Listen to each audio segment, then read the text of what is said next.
గురువింద గింజకి తన కింద ఉన్న నలుపు తెలియదు అన్నట్టుగా చంద్రబాబు నాయుడు గారికి తన మీద ఉన్న కేసుల సంగతి తెలియదు, మర్చిపోతూ ఉంటాడు. అవతలాలందరినీ రౌడీలు నేరస్తులు అంటాడు.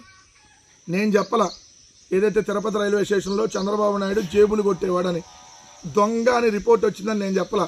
ఇదే క్యాబినెట్లో ఉన్నటువంటి నాదెండ్ల మనోహర్ గారి తండ్రి తెలుగుదేశం పార్టీ నుంచి ముఖ్యమంత్రిగా చేసినటువంటి నాదెండ్ల భాస్కర్రావు గారు చెప్పారు. ఆయన వాడు వీడన్నాడు నిన్ను, ఆడి మీద నాకు రిపోర్టు జేబులు కొట్టేవాడని వచ్చింది, ఆడు తిరుపతి రైల్వే స్టేషన్లో జేబులు కొట్టేవాడు, వాడు బతికది అని చెప్పి నాదెండ్ల భాస్కర్రావు గారు అన్నారు చంద్రబాబు నాయుడు గారు మీ గురించి మర్చిపోయారేమో. తర్వాత పిల్లనిచ్చిన మామ గాంధీని చంపిన గాడ్సే కంటే నీచుడు నా అల్లుడు చంద్రబాబు నాయుడు.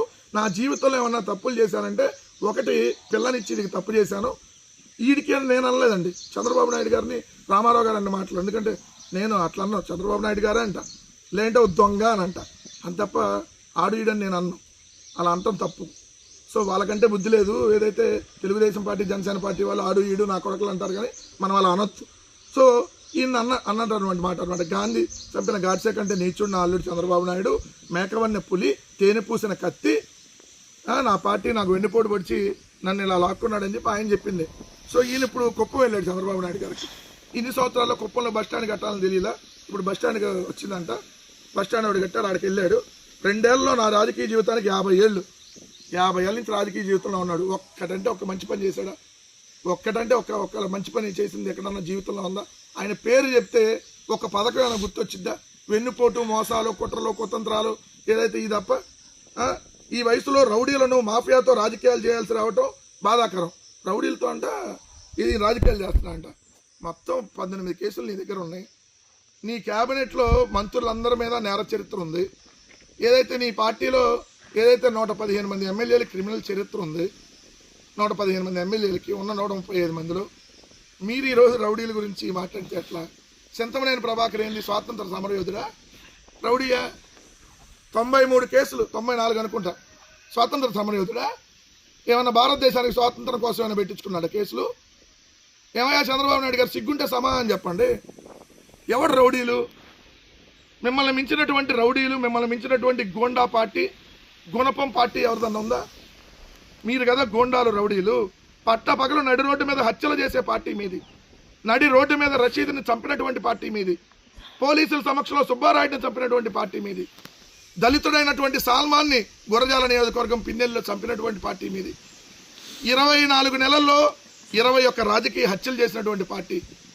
ఆఖరికి మీ పార్టీ వాడు ఎవరిని ఎదిరితే మీ పార్టీ వాళ్ళని కూడా మీరు చంపేస్తారు. చూసాం కదా అక్కడ ఏరై సోదరుని 52 కత్తిపోట్లు. ఏంది మీ రౌడీల గురించి మాట్లాడేది? రాజధానిపై జగన్ కంటే రోజుకో మాట అంట. ఎవరు మాట్లాడారు రోజుకో మాట? ఆంధ్రప్రదేశ్ రాష్ట్ర భవిష్యత్తు కోసం ఆ రోజు కూడా చెప్పాం, విజయవాడ రాజధానిగా ఓకే అంటే నువ్వు తీసుకుని వెళ్ళి అమరావతిలో పెట్టావు. విజయవాడ క్యాపిటల్ అని అసెంబ్లీలో ఒప్పించి తర్వాత మళ్ళీ తీసుకుని వెళ్ళి అమరావతికి మార్చి, నువ్వే కదా పూటకొకటి అమరావతి మీద మాట మారుస్తుంది. ఓ రోజేమో అమరావతికి 54,000 ఎకరాలు సరిపోయిద్ది, అందుకని ఇంత భూమి తీసుకున్నా, ఇదో మహానగరం అంటావు. ఇంకో రోజేమో ఇది సరిపోదు, ఇంకా భూములు కావాలి, ఇది మున్సిపాలిటీ కానీ మిగిలిపోవాలా అంటావు. ఇంకో రోజేమో ఇది సెల్ఫ్ సస్టైనబుల్ క్యాపిటల్ అంటావు, సంపద సృష్టించేస్తుంది అంటావు. ఓ రోజేమో మనం 1,00,000 కోట్ల అప్పులు తెస్తే తప్ప ఇక్కడ కట్టలేమంటావు. సో ఎవడు మాటలు మార్చింది?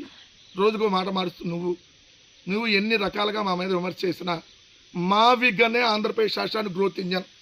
మా నినాదం మావిగన్నే, మా విధానం మావిగన్నే, రేపొద్దున మా ఎజెండా మావిగన్నే. ఏం చేస్తావు?